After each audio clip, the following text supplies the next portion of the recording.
안녕하세요. 부동산 칼럼 쓰는 남자 북칼럼입니다. 오늘은 토지 수용에 대한 이야기를 해보고자 합니다. 많은 사람들이 토지 투자를 하면서 염두에 두는 것이 있는데요. 바로 토지 수용입니다.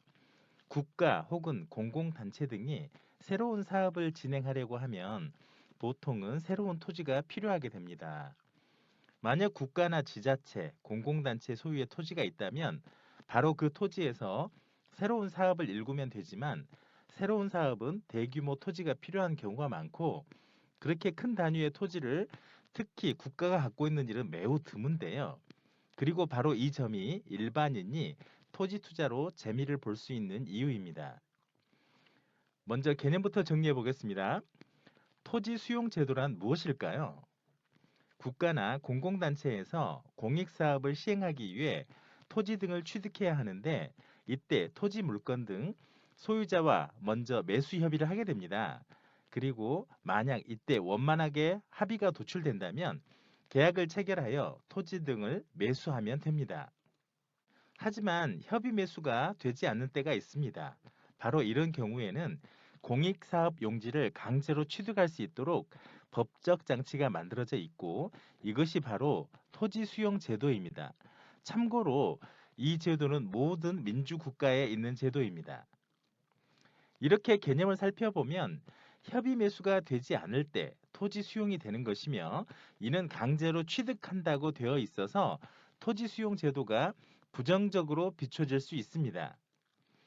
그런데 왜 토지 투자자들은 언젠가 내 땅도 수용됐으면 하고 바라는 걸까요?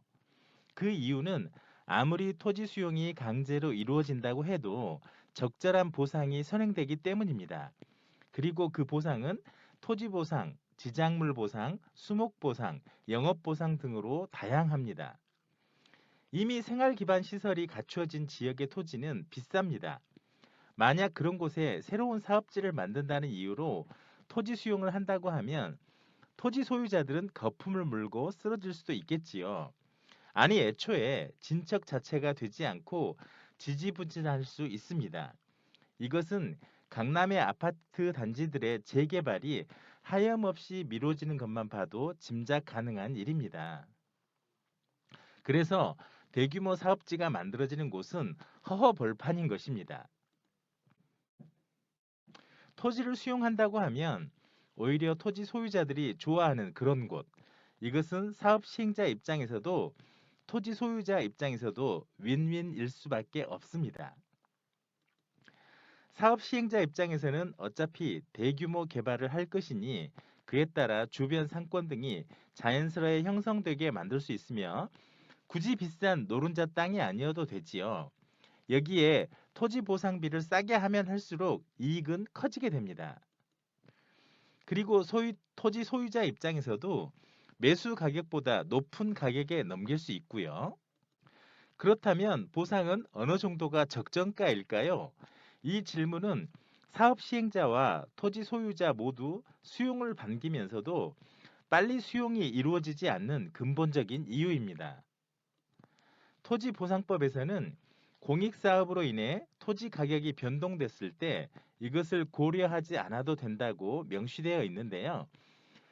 사업인정 고시일 이전에 공시지가를 기준으로 보상받는 것입니다. 즉, 토지 소유자에게 개발 이익은 돌아가지 않게 됩니다. 그래서 사업 시행자와 토지 소유자들의 밀당은 필연일 수밖에 없습니다. 조금 더 저렴하게 매입하고 싶은 자와 버틸수록 더 높게 받을 수 있는 자의 줄타기이니 말입니다.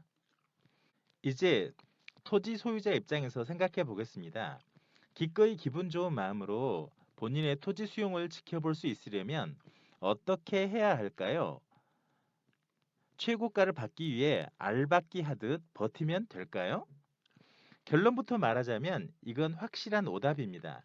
왜냐하면 토지 수용은 그저 버티기만 하다가는 강제로 수용당할 뿐 아니라 만족스럽지 못한 보상금을 받게 되기 때문입니다.